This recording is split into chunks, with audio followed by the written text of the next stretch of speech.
Prezentace ohledně zdraví v nějakým programátorským stylu vzhledem k nějakému sedavému zaměstnání. Spolíhat na to, že na sebe budu celý život kašlat kvůli práci, jo, budu sedět u kompu a kódovat nebo low kódovat nebo pracovat prostě v IT nebo jakýkoliv jiný sortě, kde budu jenom sedět u kompu a zajímat se o tu práci, tak a spoléhat na to, že někomu pak podám kartičku pojišťovny a bude všechno vyřešený, tak to bych řekl, že je jako špatný přístup. Něco vám povím ještě o sobě, abyste věděli, kdo jsem. Takže já se jmenuji Michal Smetana, mám již nějakou 5letou praxi s napravováním zdravotního stavu klientů. Zhruba 10 let pomáhám aktivně klientům a přátelům, dokonce i rodině s formováním postavy a péčí o pohybový aparát. Věnuji se též amatérské kulturistice. Dnešním rokem to bude asi 14 let. V mý práci jsem zastánce alternativních řešení pro individuální potřeby. Jo, což znamená, že očividně nebudu pro ajťáka běžného jako tady řešit nějaký individuální tréninkový plán prostě pro kulturistu, jo, ale prostě budu ho přizpůsobovat těm potřebám toho člověka. Zastávám kladný postoj k dlouhodobé analýze dat a aplikuju různé metody dle vývoje daného cíle spolupracujících klientů, což v podstatě znamená zase, že dohlížím na to, jak se nám mění ten progres s tím klientem. V důsledku té analýzy dokážu objektivně zhodnotit, jestli se to žene k lepšímu nebo k horšímu. A ano, světe div se, taky jsem línej. Jo. Občas je to i se mnou o nějakým sebezapření sklonů a zlozvyků, abych dosahoval dobrých výsledků. A navíc mám strašně rád jídlo a jsem profesionální degustační mašina. Jako naprosto rozumím lidem, kteří třeba mají problémy s tím, že jim prostě chutná. Jo, mě totiž taky hrozně chutná. Ale dokážu si spočítat všech 5 pohromadě, aby jsem věděl, že si nechci zničit zdraví. Takže o čem to dneska bude? Přednáška bude rozdělena do 3 částí. Nejprve probereme faktický negativa, poté formy kompenzace a nápravy a nakonec si povíme něco o nějaké regeneraci. Ještě si řekneme něco, takový disclaimer. Tohle není k nějakému, neslouží jako k nějakému zastrašování, nerad bych někoho urazil nebo rozhněval. Všechny informace jsou bohužel holý fakty, jako jiné zaměstnání má bohužel i práce u PC svoje pozitiva a negativa.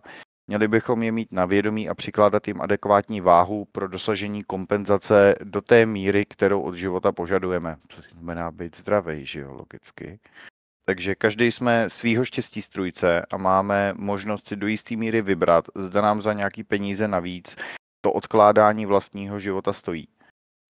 Samozřejmě se dá povážit na misce vah, chci mít nějakou atletickou sportovní postavu a nebo chci být prostě jenom zdravej. Bohužel se ale do jisté míry tyhle ty aspekty prolínají.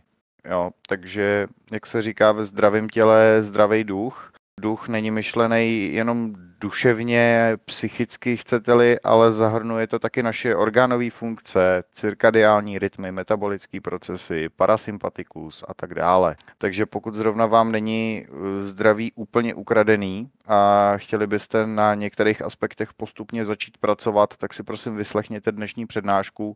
Budu rád za každý váš dotaz. Pokud se někomu bude líbit natolik můj přístup, tak si můžeme klidně domluvit nějakou konzultaci, probrat konkrétní problémy a v konkrétním případu nebo navázat nějakou spolupráci prostřednictvím toho online coachingu, to bude jedině na vás.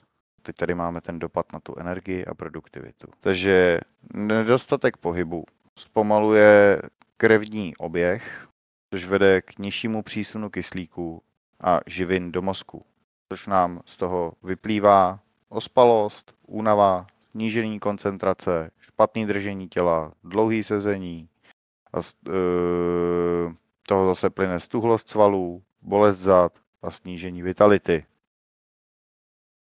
Pak tady máme pokles kognitivních funkcí, jo, což nám značí zase nedostatek pohybu. snižuje produkci neurotrofických faktorů, které podporují mozkovou aktivitu. Z toho vyplývá zhoršený soustředění, horší paměť a řešení problémů se stává taky náročnějším. Dlouhodobý sezení zpomaluje metabolismus a tím i rychlost myšlení. Pak tady vedeme nějaký kolísání produktivity během dne.